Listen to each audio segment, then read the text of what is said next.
I guess because he couldn't find the size of masonite he wanted. But I don't know that for a fact. Does that answer your question? Kind of. What did you want to know? I really can't comprehend why, as you say, Valerie, the smoother, the rough sides of masonite or fiberboard. Linen is, when you paint on linen, which is the primary reference, I think, it absorbs the paint differently than.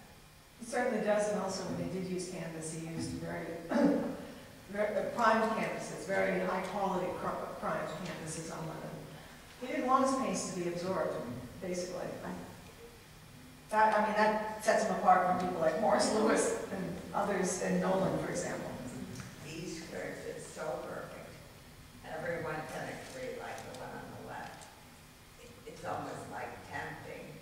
Did he ever use masking tape or any other kind of tape? No, he didn't use tape, but he did use a straight edge. And he did try, oddly enough. You can see in the Stella painting where there's the white lines between each of the, not each, but most of the squares.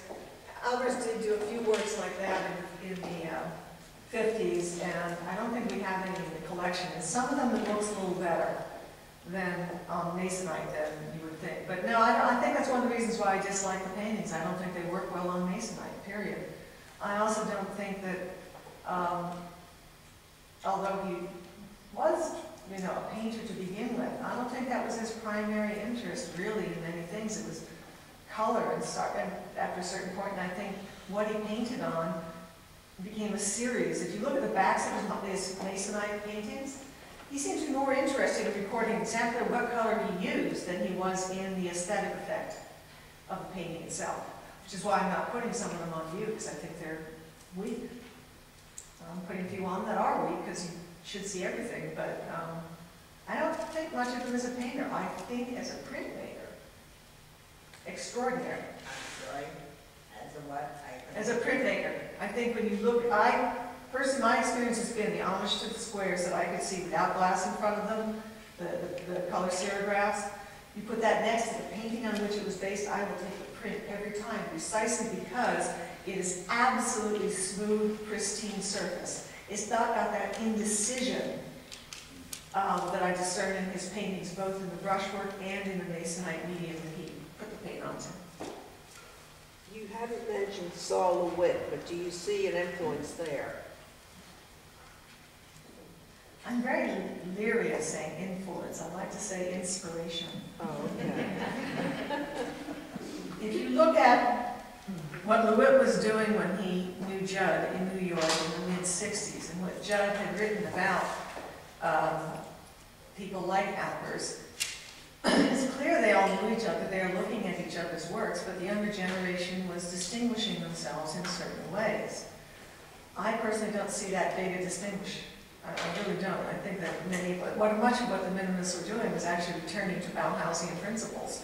Art for the masses, art that has no intrinsic meaning, there's no emotion, industrial produced, repetition of forms, seriality of compositions, all of that was there. So I can't believe that, LeWitt knew of Albers' works. What he thought of Albers' works, I don't know. If I were a painter and I saw just his homage to the square paintings, so the middle, say the 30 inches on masonite, I wouldn't think much of them. But when you see the paintings that do work and the works on paper, you go, okay, yeah, got it.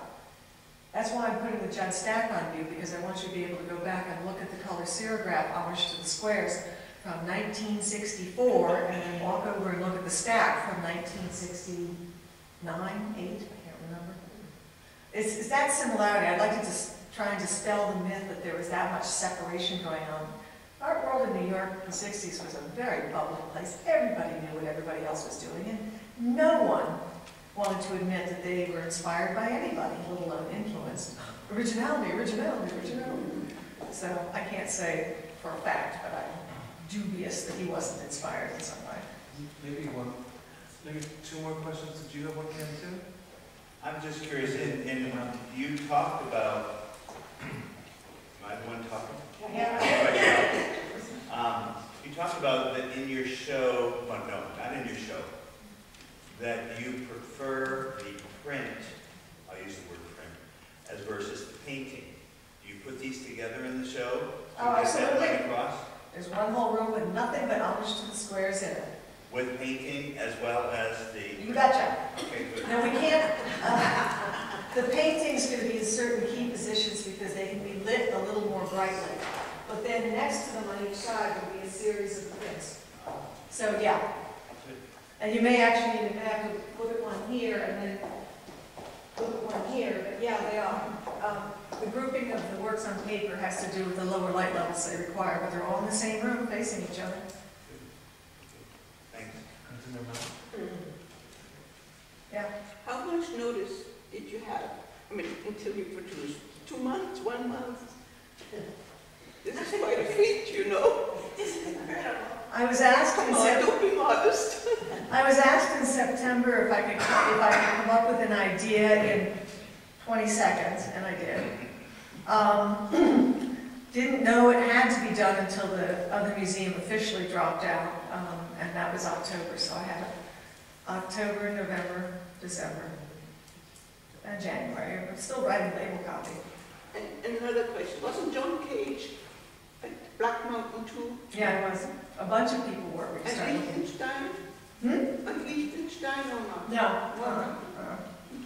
But there is some discussion of, who was the other painter who was in North Carolina? That was Johns? Was it Johns? He didn't study under him, but he learned about him from Rauschenberg. So there's a lot of secondary and tertiaries, you know, 1 degree removed, 2 degrees removed, 3 degrees removed. So, no, this was, I'm way behind on the work that I was supposed to be doing. And this show does not have a brochure, it does not have a reception opening, it doesn't have some of the finer things I would have liked to do because we also had no money. So, I mean, I got 7 loans from the Albers Foundation, but I would have loved to have had maybe a dozen more from other places, like the MoMA's typography. All right, thank you very, very much.